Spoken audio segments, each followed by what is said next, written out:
শ্যামনগর রাউতার একটি online delivery সংস্থায় ৪২ জন কর্মীকে কাজ থেকে বসিয়ে দেওয়া হয়েছে। এই নিয়ে ৩ দিন ধরে বিক্ষোভে সামিল সংস্থার ডেলিভারি কর্মীরা জানিয়েছেন, হাবের প্রথম দিন থেকেই ৪২ জন ডেলিভারি বয় কাজ করে এসেছে। হঠাৎই কর্তৃপক্ষ অর্ডার ভিত্তিক কমিশন বেঁধে দেয়, তাতে করে একজন ডেলিভারি বয়ের তেল খরচা মিটিয়ে ২ থেকে ২৫০ টাকা আয় হয়। তাদের দাবি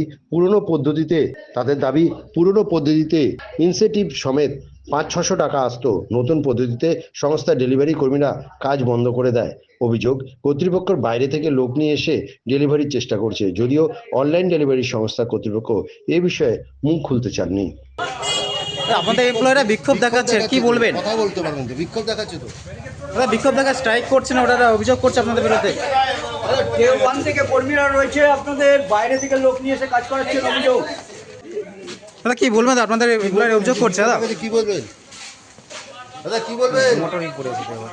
কি বলছে? বলবে না কিছু, তাই তো? বাস ঠিক আছে। না না, এখানকার অথরিটি কে? আমরা সবাই ফ্লিপকার্ট মিনিটসের কর্মী।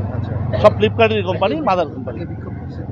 বিক্ষোভ আমাদের পরশুদিন থেকে চলছে, কারণ কোম্পানি প্রথমে আমাদের যা প্রতিশ্রুতি দিয়ে যেইভাবে কাজ করিয়েছিল, আমাদের সঙ্গে কথা হয়েছিল যে যতদিন না পর্যন্ত কোম্পানির অর্ডার একটা ম্যাক্সিমাম জায়গায় আসে, প্রত্যেকটা ছেলের একটা পার ডে ইনকাম একটা স্ট্যাবলিশড হয়, ততদিন পর্যন্ত কোম্পানি একটা ভর্তুকি দিয়ে 650 টাকা করে পার ডে প্রতিটা ছেলেকে পয়সা দিয়ে আমাদের চালাবে।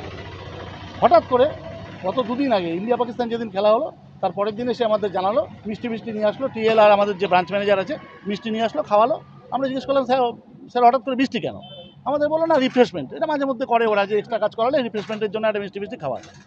এসে খাইয়ে আমাদের বলছে, না, আগামীকাল থেকে তোমাদের এই যে ভর্তুকি দিও কোম্পানি আর দেবে না, তোমাদের অর্ডার পেতে পয়সা দেবে। তারপরে আমরা একদিন কাজ করে দেখতে পাচ্ছি, একদিন দুদিন টানা দুদিন কাজ করে দেখতে পাচ্ছি, অর্ডার পেয়ে যা পয়সা পাচ্ছি আমরা, কোনো দিন ধরুন এখন একটা ছেলের হয়তো 270 হচ্ছে, কোনো দিন 260 হচ্ছে, কারো 300 হচ্ছে, তার মধ্যে 100 টাকা তেলের লাগছে আমাদের। তার মানে বাদ দিয়ে 180 টাকা, কেউ 200 টাকা বাড়ি দিয়ে যেতে হচ্ছে। 9 ঘন্টা 10 ঘন্টা ডিউটি করে। সেটা আমাদের দিত 650 টাকা। তার মধ্যে ধরো এখন রেগুলার যা কাজ হতো, 100 টাকার উপরে তেল যেত, 150, কোনো দিন 150। এবার মোটামুটি তাতে ধরো এখন 450 আমাদের ইনকাম থাকে।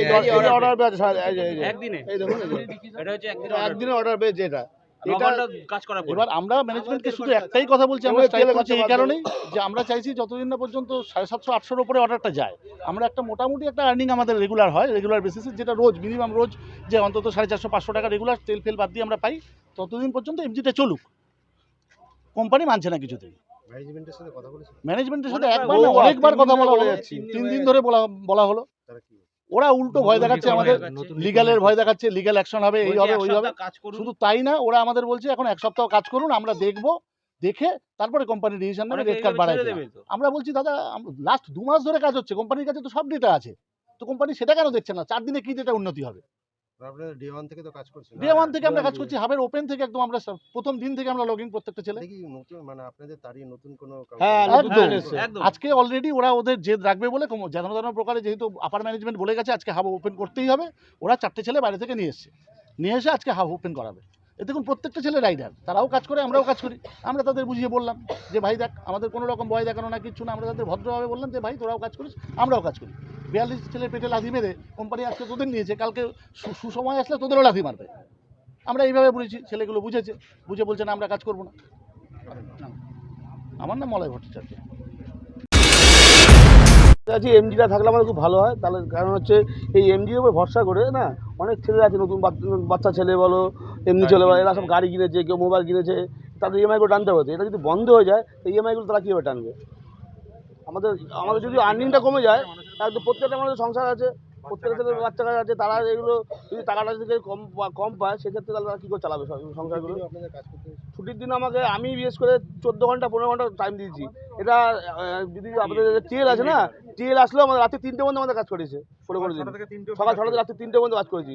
ছুটির দিনেও বলছে, দাদা আমাদের আজকে লোক আসেনি, করে দাও, তুলে দাও কাজ।